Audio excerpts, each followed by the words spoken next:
Esto es Democracy Now!, democracynow.org, el informativo de Guerra y Paz. Soy Amy Goodman con Juan González. Hoy analizamos los primeros 100 días del gobierno de la presidenta mexicana Claudia Sheinbaum. En una de sus primeras órdenes ejecutivas, Trump designó a los carteles mexicanos como organizaciones terroristas y ordenó el despliegue de 1.500 soldados en la frontera entre Estados Unidos y México. Esta fue la respuesta de Sheinbaum a una pregunta de una periodista al respecto. Al ser considerados los cárteles como organizaciones terroristas, ¿qué medidas tomará el gobierno de México ante futuros casos como estos, presidenta? Nosotros estamos combatiendo a estos grupos criminales y lo que queremos es la colaboración y la coordinación. Las decisiones unilaterales no ayudan, lo que ayuda es la colaboración. Entonces, lo que estamos haciendo es un análisis jurídico de qué implicaciones tendría para diversas organizaciones que no están vinculadas y que pudieran. Sheinbaum también se burló de la propuesta del presidente Trump de cambiar el nombre de Golfo de México por el Golfo de América durante una de sus recientes conferencias de prensa frente a un gran mapa de 1607 que denominaba a gran parte de América del Norte como América Mexicana. Golfo de México es reconocido el nombre por Naciones Unidas, un organismo de Naciones Unidas, pero el siguiente, ¿por qué no le llamamos América Mexicana? Se oye bonito, ¿no? ¿Verdad que sí? Desde 1607, la Constitución de Apatzingán era de América Mexicana. Entonces, vamos a llamarle América Mexicana. Se oye bonito, ¿no? Y Golfo de México, pues, desde 1607 y además está reconocido internacionalmente. Esta semana, Google dijo que cambiaría el nombre de Golfo de México a Golfo de América en Google Maps para los usuarios en Estados Unidos. Para más información nos acompaña Edwin Ackerman, profesor de Sociología de la Universidad de Syracuse. Ackerman es el autor de Los orígenes del partido de masas. Bienvenido a Democracy Now!, profesor.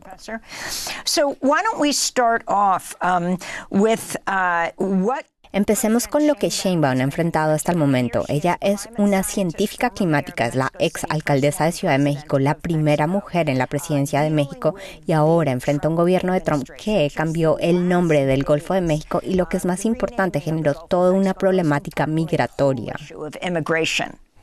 Sí, muchas gracias por la invitación. Yo diría que estos primeros 3 meses del gobierno de Claudia Sheinbaum se pueden categorizar al menos en 3 áreas.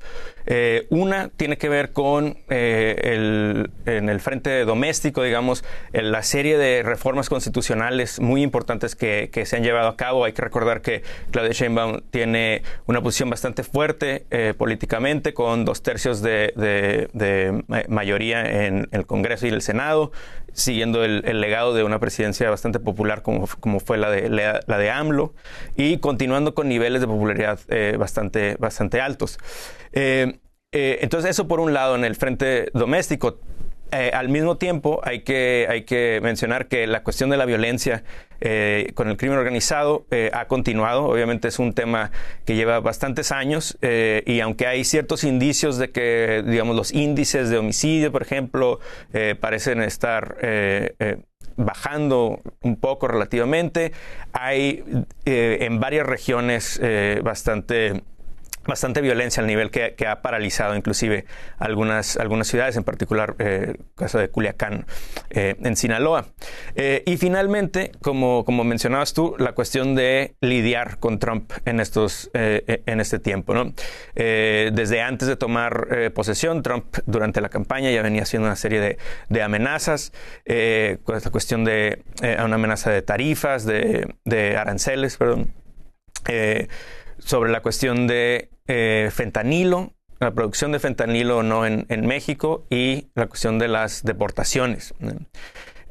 Aquí me gustaría decir un par de cosas de entrada. Una es que ya hay un historial largo del gobierno mexicano lidiando con Estados Unidos, es importante recalcar que no es exageración decir que desde la óptica del gobierno mexicano, una administración demócrata versus una republicana en la práctica no tiene tanta diferencia con muchos temas importantes, tales como, por ejemplo, la construcción de un muro fronterizo, deportaciones masivas, la presión para que el gobierno mexicano sea la policía que resguarda la frontera sur. Todos esos temas son temas que se han puesto en la mesa por administraciones del Partido Demócrata, ¿no?, en el pasado. Entonces ya hay ese historial. Y también hay un historial de cómo lidiar con Trump, porque hubo un empalme de presidencias de AMLO y de Trump en el 2018 al 2020, donde se logró básicamente neutralizar a Trump. Entonces yo creo que Sheinbaum está haciendo uso de ese récord, de ese historial, para lidiar con estas negociaciones. Y profesor Ackerman, quisiera preguntarle, en términos de la popularidad de Sheinbaum, ella ya está sobrepasando hasta AMLO. Un 80% del público lo está apoyando las reformas que ella ha llevado a cabo en solamente 100 días de estar en el poder. ¿Puede hablar un poco de algunas de esas reformas, especialmente en educación, vivienda, pensiones para mujeres que llegan empezando a la edad de 60? Sí, exactamente. Como mencionaba, ha habido una serie de reformas constitucionales en este periodo. Se ha aprovechado pues la supermayoría que se tiene en el Congreso y en el Senado para llevar a cabo cambios muy importantes en temas que van desde cuestiones como derechos indígenas, salarios mínimos, también de manera un poco más polémica, reforma judicial, una reforma que tiene que ver con la Guardia Nacional y la Secretaría de Defensa. Pero en el ámbito de lo social, una en particular, o dos en particular que me gustaría mencionar, es una reforma que tiene que ver con la vivienda, que convierte a un fondo, el Infonavit, que es un fondo de crédito que existe desde hace varias décadas, convierte ese fondo, ese instituto, en una constructora de vivienda.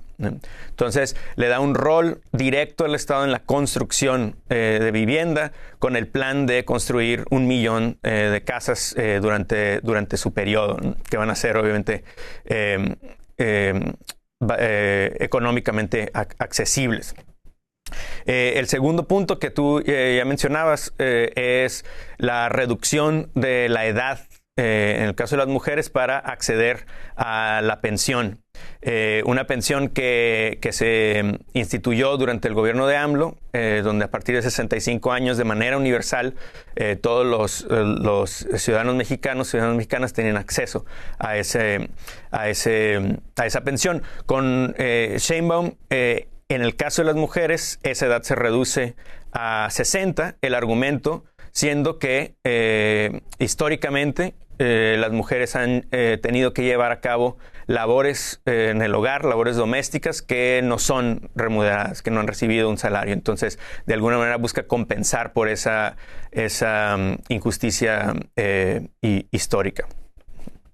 Y también Sheinbaum está tratando de llegar en términos de energías renovables, siendo el 45% de la energía de México para el año 2030, especialmente en un país donde el petróleo ha jugado un papel tan grande en términos de ingreso para el gobierno.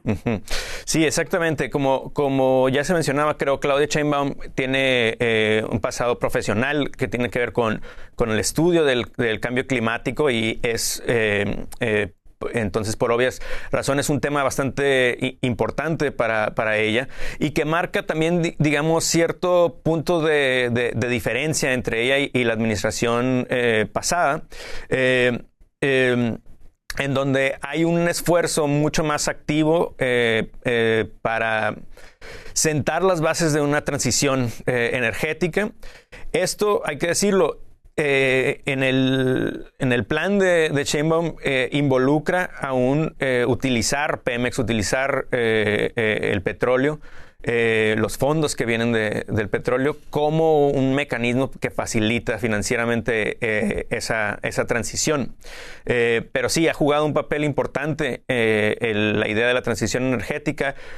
Por ejemplo, se presentó hace poco un plan económico para los próximos 6 años que se llama el Plan México, en donde se recogen varios de esos temas que tienen que ver con energía y además todo enmarcado básicamente en el retorno a elementos de lo que se llamó la política de sustitución de importaciones, que fue muy importante en el periodo de los 50, 60 hasta los 70 en Latinoamérica, que produjo crecimiento económico buscando acrecentar la producción nacional en áreas estratégicas y de esa manera sustituir importaciones.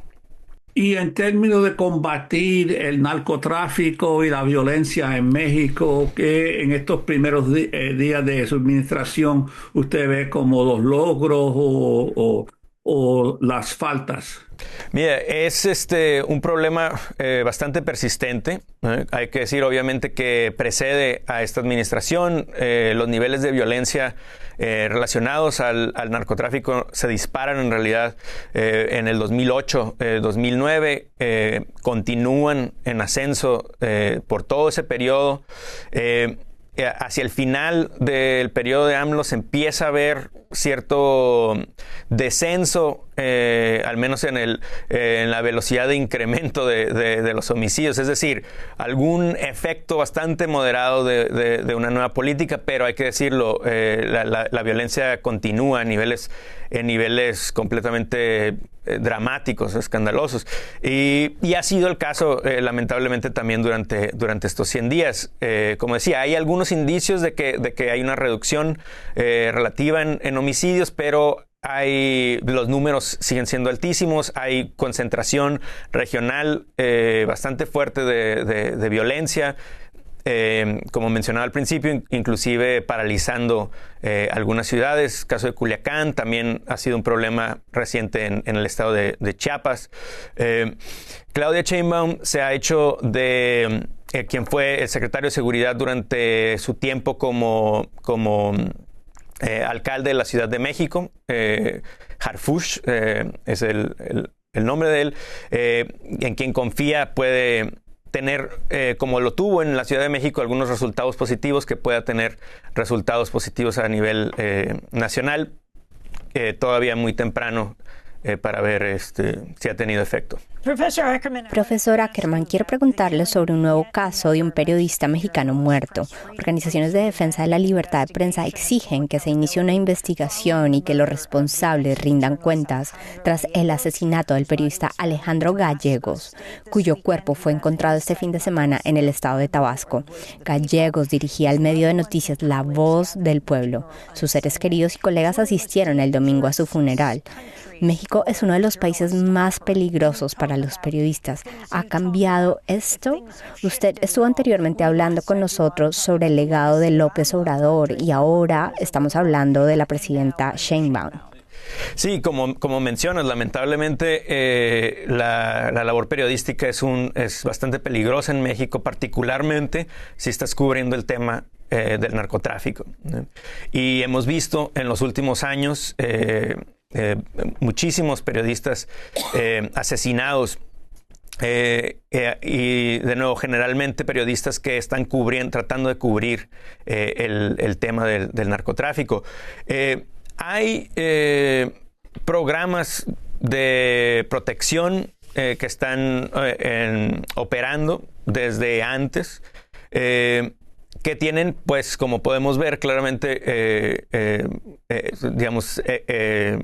éxitos o fracasos al mismo tiempo.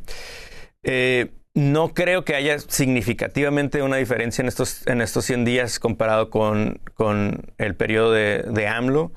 Sí es algo que creo que preocupa al gobierno, se menciona en las conferencias.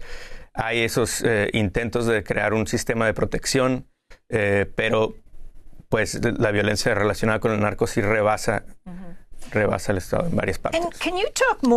¿Puede hablar un poco sobre lo que significa que el presidente Trump haya decidido cambiar el nombre del Golfo de México por el Golfo de América?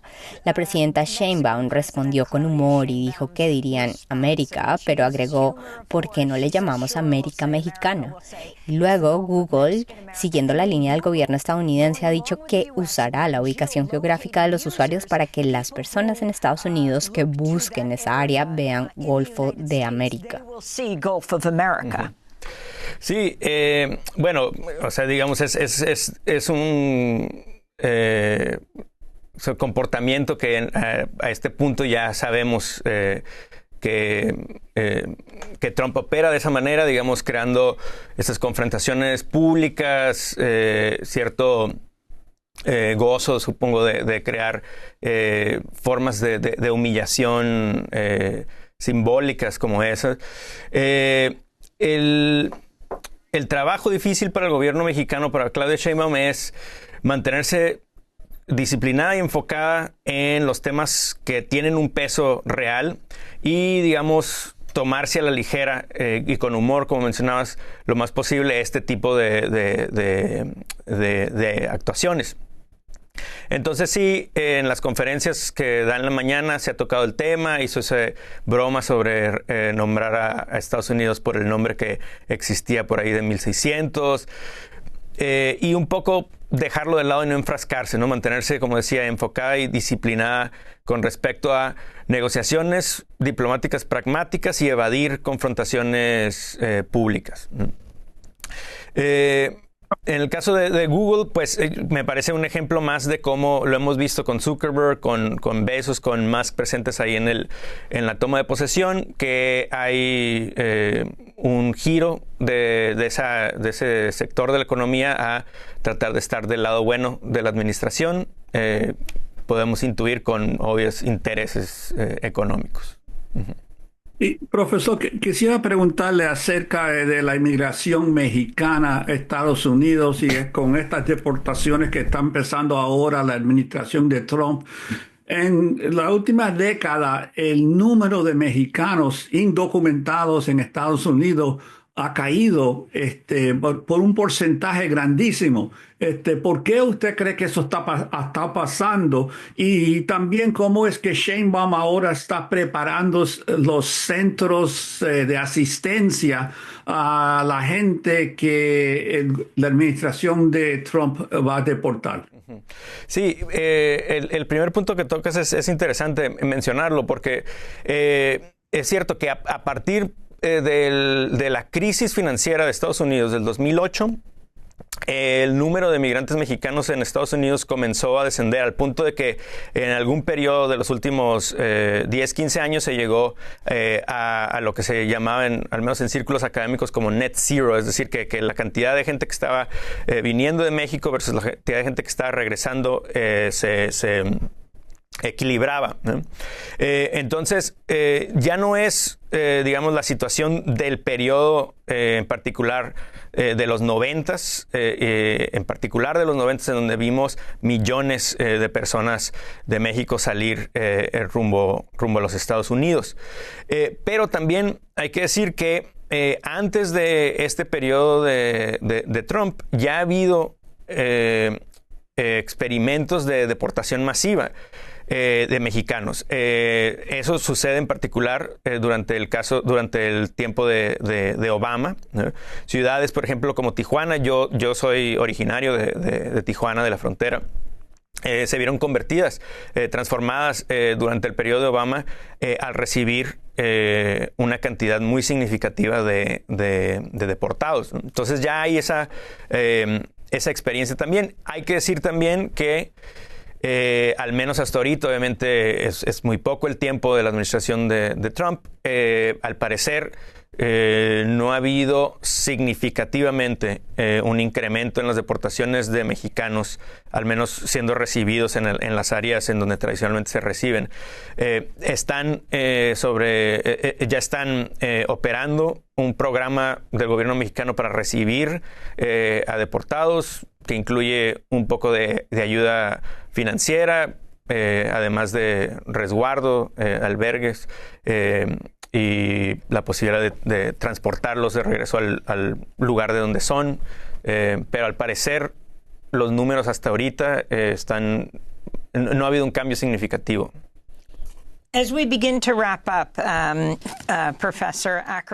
Mientras vamos terminando, profesor Ackerman, quería preguntarle sobre la cancelación de esta reunión en Honduras, la reunión de la CELAC, la Comunidad de Estados Latinoamericanos y Caribeños.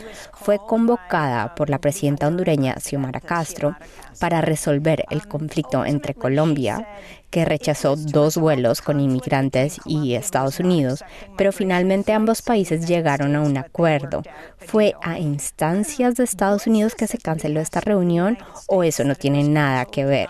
¿Y cómo ve la situación en los próximos años? ¿Cree que el enfoque del presidente Trump hacia América Latina podría unir a países como Colombia, Honduras y México?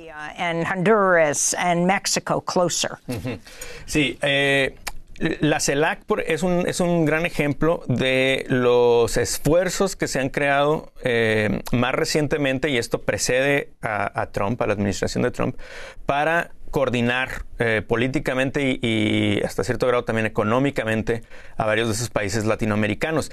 Es un esfuerzo que surge en realidad de la toma de poder en varios de esos países de gobiernos progresistas. Entonces la CELAC ya estaba, operando de nuevo antes de la administración de Trump.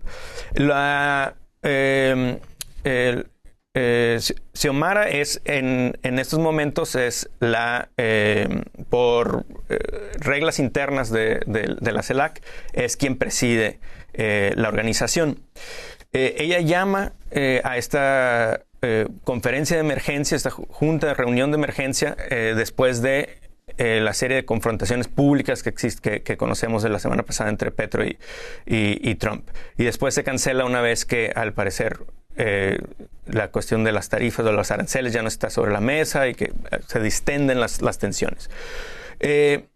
Yo interpreto la cancelación en 2 sentidos. Uno es simplemente decir, era una reunión de emergencia cuyo objetivo pues ya no está sobre la mesa, es decir, ya se distendieron ese conflicto por el momento entre Colombia y Estados Unidos. No hay necesidad de la reunión, pero menciona interesantemente en la carta que hubo una falta de consenso de los miembros, de los países miembros de la CELAC para llevar a cabo esa reunión. Y ahí es donde creo que hay un punto muy importante, no tanto que tenga que ver con la injerencia en sí de Estados Unidos, sino que muestra la dificultad de crear un frente coordinado frente a los Estados Unidos, porque sí hay diferencia no solo de intereses, que cada país de Latinoamérica tiene relativamente una posición diferente en relación a Estados Unidos, en términos económicos, por ejemplo, pero también inclusive hasta las formas. Como mencionaba, en el caso de Sheinbaum, se ha optado por negociaciones más pragmáticas, más detrás de bastidores. En el caso de Petro vimos una confrontación muy pública, ¿no? Sucediendo en posts, con, hay que decirlo, inclusive un lenguaje no enteramente institucional. Y puedo imaginarme que una falta de consenso entre los líderes surge a raíz de ese tipo de diferencias sobre cómo lidiar con eso. Pero yo creo que ya de una manera más profunda hay un esfuerzo real por crear más coordinación, y yo creo que sí vamos a ver más reuniones y más formas de coordinación.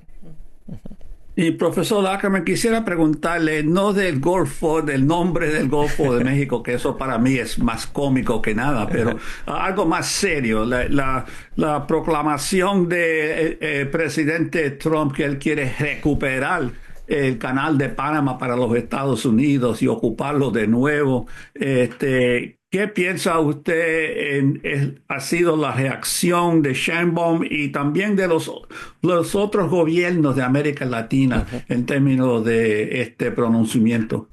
Sí, yo creo que se ha cerrado filas alrededor de Panamá. Claudia Sheinbaum lo ha expresado varias veces durante las conferencias que da cada día por la mañana. También ha sido el caso de otros presidentes en Latinoamérica que han expresado su apoyo. De alguna manera, la coyuntura política latinoamericana propicia el apoyo a Panamá. Hay pocos gobiernos de derecha en este momento.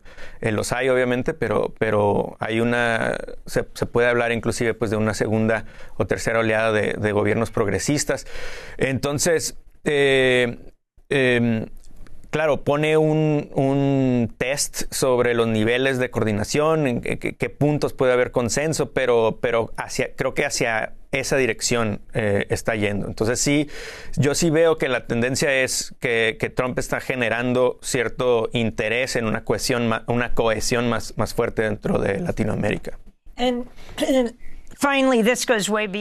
Y finalmente, esto va mucho más allá de los primeros 100 días de gobierno de Sheinbaum. La cumbre del clima de la ONU, COP30, se llevará a cabo en Brasil, muy cerca de la selva amazónica. La presidenta de México es climatóloga. ¿La ve jugando un papel importante? Es una pregunta interesante, porque otro punto que creo que diferencia a Sheinbaum de AMLO, uno que ya mencionaba que tiene que ver con esto, el énfasis en la cuestión del cambio climático, es que se ha visto en este periodo un poco más dispuesta a salir del país y representar la postura del gobierno mexicano en estos foros internacionales. Su predecesor AMLO era un poco más reticente a ir a ese tipo de foros. Entonces, sí la veo con más ímpetu de tomar un rol y obviamente ese tema es el tema en el que ella es una experta. Muchas gracias por estar en nuestro programa. Edwin Ackerman es profesor de Sociología de la Universidad de Syracuse, autor del libro Los orígenes del partido de masas, desposesión y la formación de los partidos políticos en México y Bolivia. Para ver nuestra entrevista en inglés puede visitar democracynow.org. Soy Amy Goodman. Muchas gracias por acompañarnos.